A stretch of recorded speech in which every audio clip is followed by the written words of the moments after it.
21ാമത്തെ ദിവസം തേർഡ് വീക്കിലെ അവസാന ദിവസത്തിലേക്ക് എത്തപ്പെട്ട ലോക എന്ന് പറയുന്ന ചിത്രം എങ്ങനെ ഇന്ന് ബോക്സ് ഓഫീസിൽ മുന്നോട്ട് പോകുന്നു എന്നാണ് നമ്മൾ ഒരു വീഡിയോയിലൂടെ നോക്കാൻ വേണ്ടി പോകുന്നത്. അതിലേക്ക് വരാം. അതിൻ്റെ മുന്നേ മൂവി പ്ലസ് മീഡിയ എന്ന് പറയുന്ന നമ്മുടെ ചാനൽ ആദ്യമായിട്ട് കാണുന്നവരാണെങ്കിൽ സബ്സ്ക്രൈബ് ചെയ്യുക. 21 ബുധനാഴ്ചയിലെ ബുക്കിംഗ് കാര്യങ്ങളെല്ലാം നോക്കുന്ന സമയത്ത് 12 മണിയാവുമ്പോൾ ബുക്ക് മൈ ഷോ ആപ്പിലൂടെ ഏകദേശം 3000-ൻ്റെ അടുത്ത ടിക്കറ്റ്സുകളാണ് ലോക എന്ന് പറയുന്ന ചിത്രത്തിൻ്റേത് സോൾഡ് ഔട്ട് ആവുന്നത്. വർക്കിംഗ് ഡേയിൽ അത്യാവശ്യം തരക്കേടില്ലാത്ത സ്റ്റഡി കളക്ഷൻ നിലനിർത്തി തന്നെയാണ് സിനിമ തിയേറ്ററിന് മുന്നോട്ട് പോകുന്നത് എന്ന് ഇതിൽ നിന്നും വ്യക്തമാവുന്നു. മലയാളത്തിൽ ഇതുപോലെ മികച്ച ലോങ് റണ്ണ് കിട്ടുന്ന മറ്റൊരു സിനിമയും ഈ അടുത്ത കാലത്ത് ഉണ്ടായിട്ടില്ല എന്നതാണ് ഈ ചിത്രത്തിൻ്റെ നല്ല സ്റ്റഡി കളക്ഷൻ വരുന്ന സമയത്ത് നമുക്ക് മനസ്സിലാവുന്നത്.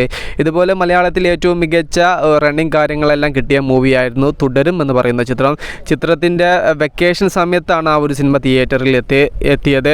21ാമത്തെ ദിവസമൊക്കെ ആ ഒരു ചിത്രത്തിന് എത്രത്തോളം കളക്ഷൻ കാര്യങ്ങളൊക്കെയാണ് കിട്ടുന്നത് വെക്കേഷൻ സമയത്ത് തുടരും എന്ന് പറയുന്ന ചിത്രത്തിന് ആ രീതിയിലുള്ള കളക്ഷനാണ് വർക്കിൻ്റെ ദിവസങ്ങളിൽ ലോക എന്ന് പറയുന്ന ചിത്രത്തിന് ഇപ്പോഴും തിയേറ്ററുകളിൽ നിന്നും കിട്ടിക്കൊണ്ടിരിക്കുന്നത്. ഇന്നലെയും ബുക്ക് മൈ ഷോ ആപ്പിലൂടെ അവസാനത്തെ 24 മണിക്കൂറിൽ 62,000-ന് മുകളിൽ ടിക്കറ്റ്സുകൾ സോൾഡ് ഔട്ട് ആയിട്ടുണ്ട്. ഇന്നും ആ ഒരു ട്രെൻഡിലൂടെ തന്നെയാണ് ലോക എന്ന് പറയുന്ന ചിത്രം തിയേറ്ററിൽ കടന്നു പോകുന്നത്.